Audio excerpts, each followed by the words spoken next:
Radio, 10h midi, Valérie Expert.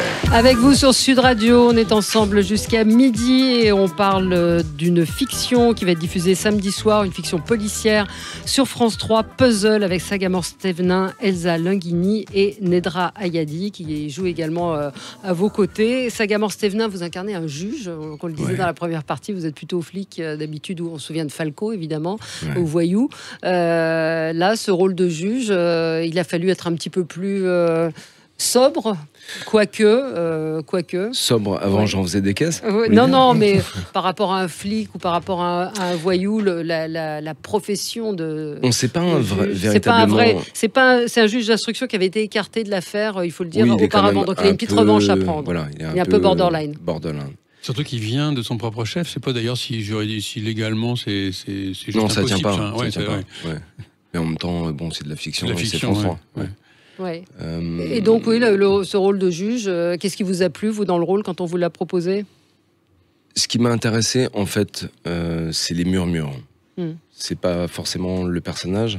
Je trouvais que l'histoire d'un corbeau, l'histoire d'un village qui se met en émotion et en perdition, par rapport à ça, me touchait particulièrement. Je trouve qu'on arrive dans une époque où les corbeaux peuvent revenir.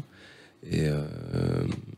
Ouais, donc voilà. Ce scénario... ça me parlait particulièrement, humainement, en fait, généralement, quand je reçois un scénario, j'essaye de ne pas lire le personnage qu'on me propose, mais plutôt l'enveloppe globale de ce que ça raconte. Voilà. Après, c'est vrai que interpréter un juge, me semblait pas forcément évident pour moi au départ, et de trouver une espèce de rigidité, rigueur. En même temps, c'est aussi un juge qui a perdu des gros moments de vie et d'amour dans sa vie, et donc ça lui donnait une faille qui permettait de laisser passer... un peu cabossé, quoi. Ouais, j'aime bien les failles parce qu'elles laissent passer la lumière, quoi. Et dans vos histoires personnelles, vous avez déjà reçu des lettres anonymes, ou quand vous étiez en haut de l'affiche, j'imagine, de la chanson, vous avez dû recevoir de sacrées lettres ou des choses non signées, non ? Oh oui. Mais signées aussi. Hein. Vous receviez des choses j'ai porté plainte plusieurs fois. Non, c'était inquiétant. J'avais des gens très inquiétants qui me suivaient. J'avais des flics à la sortie de l'école. J'avais des choses très bizarres, oui. Ouais. Ne dis rien. Non, ne dis rien. C'est triste. On parle d'un truc tragique. Non, c'était particulier. C'était une époque très particulière, oui. Et vos plaintes ont abouti ou pas, vous les avez rencontrés, vous avez fait face à eux ou pas ? Non. Vous vouliez pas les voir ? Non. On évite. Non, quand t'es quelqu'un qui vous écrit en bas de chez vous et qui connaît votre adresse, qui connaît votre enfant, qui part à l'école, qui connaît... Enfin, c'est très flippant, quoi. Mais c'est vrai que ce que dit Sagamore Stevenin est juste sur l'ambiance aujourd'hui, sur ce qui se ressent aujourd'hui, sur la violence des rapports humains, sur la dénonciation, sur tout ça, et qu'on retrouve en fait dans la fiction de samedi. C'est essentiellement ce qui me touche quand je reçois un scénario. Je pense que particulièrement à la télé, peut-être plus qu'au cinéma, je pense qu'il y a une espèce de responsabilité. Ça veut pas dire être moralisateur, c'est-à-dire une responsabilité de ce qu'on incarne et de ce qu'on transmet aux gens. Ouais. J'ai adoré travailler sur cette série Falco, parce que je trouvais que justement ça permettait d'amener une empathie de la vie et une empathie d'un regard sur l'étranger, sur ce qui nous est étranger. Vous regrettez de l'avoir quitté, Falco? Je l'ai lu là en préparant l'émission, une interview où vous disiez que ce personnage était toujours proche de vous. On a vécu ensemble pendant 4 ans avec le même flingue, le même cuir et les mêmes bottes. Je regrette pas d'avoir quitté Falco, je regrette que l'aventure se soit terminée. C'est comme des belles histoires d'amour. À un moment, on regrette toujours qu'elle s'arrête. Mais je trouve qu'en tout cas, la télé, dans le fait qu'elle soit accessible à tout le monde de manière immédiate, a une responsabilité par rapport au public.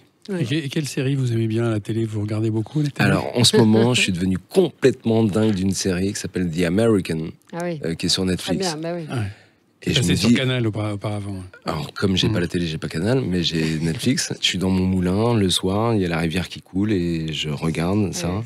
Et je me dis vraiment qu'en France, on a 35 ans de retard, quoi. Pourquoi? Vous l'expliquez comment? Pourquoi on n'est pas capable de faire The American? Je pense pas qu'on n'est pas capable de faire The American. Je pense qu'il y a trop de gens à la télé qui sont payés pour avoir peur. Ouais. Le bureau des Ça, légendes, ça fait un peu Alors, référence. je vais On encore manque pas me un faire peu- des potes non, et je vais mais, encore reprendre ouais. 6 mois de chômage dans la tronche.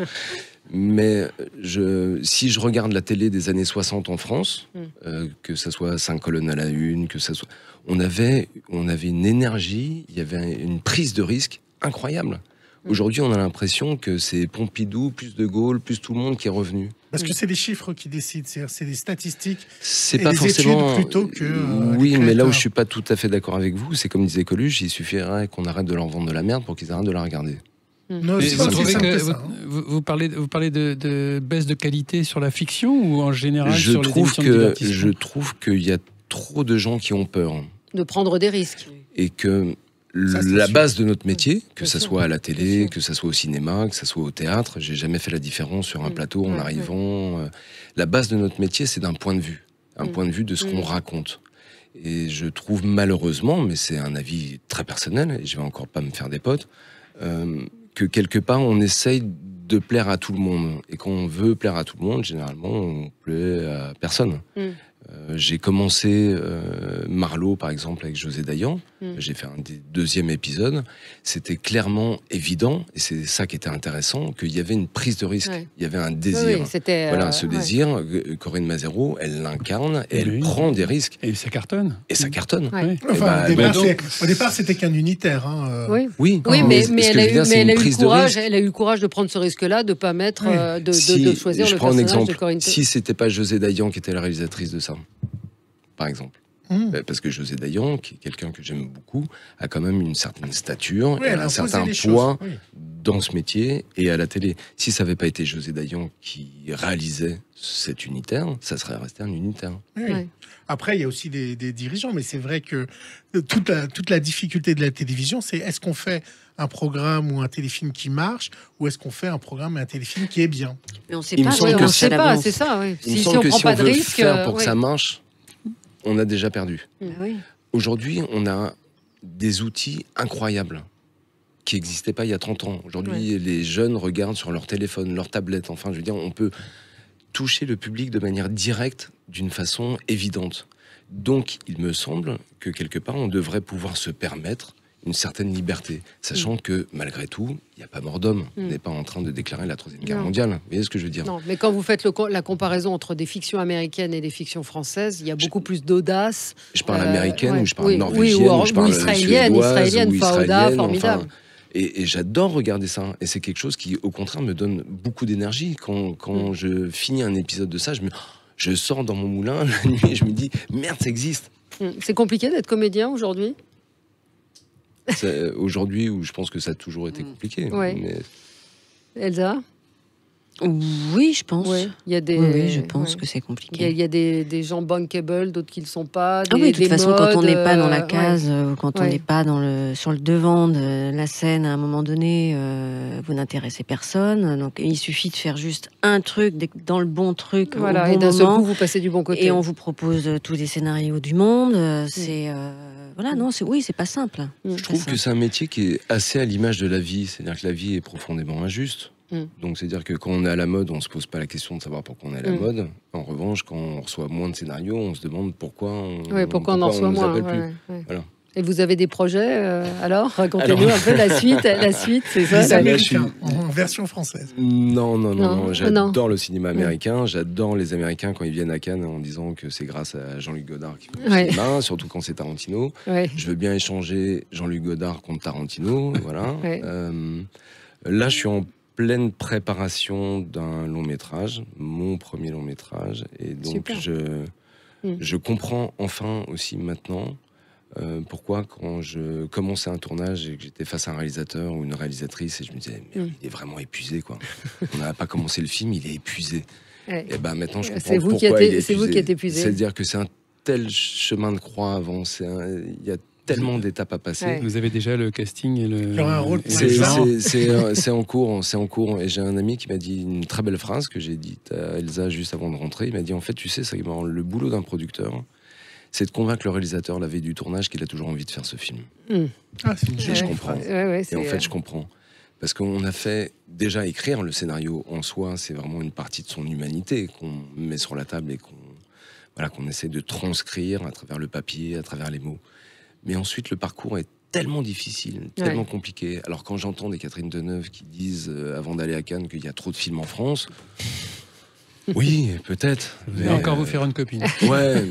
Mais bon, non, j'adore Catherine Deneuve, mais voilà, quelque part, je pense pas forcément qu'il y ait trop de films en France. Je dis que finalement, grâce au CNC qui m'a envoyé chier d'ailleurs, on n'a pas vécu la traversée du désert du cinéma italien ou du cinéma anglais, où d'un seul coup, il y a quasiment plus de films qui se faisaient du tout. Est-ce qu'il vaut mieux plus de films et une traversée du désert que beaucoup de films très mauvais qui finalement rencontrent pas leur public, parce que parfois une traversée du désert, peuvent amener une traversée du désert, parce que c'est vrai que quand on regarde parfois la production française, cinématographique, là on change un peu de sujet, mais on s'interroge un peu parfois sur des films qu'on aurait très bien vus le dimanche soir sur TF1 et parfois il y a des téléfilms. J'ai beaucoup de respect pour le dimanche soir. Oui, moi aussi, mais je pense simplement qu'il y a des très bons téléfilms qui mériteraient de sortir au cinéma.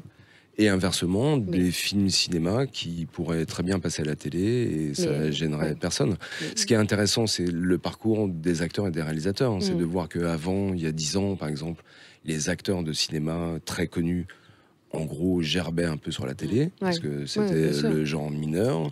Après, ils se sont rendus compte que faire des films à 18 millions d'euros qui font 400 000 entrées, vaut mieux faire un film à 1 million d'euros qui fait 6 millions de spectateurs, en gros. Donc, les choses sont en train de se rejoindre. Mais une fois de plus, et c'est pas pour faire l'apologie du cinéma américain ou anglo-saxon, mais on a 20 ans de retard.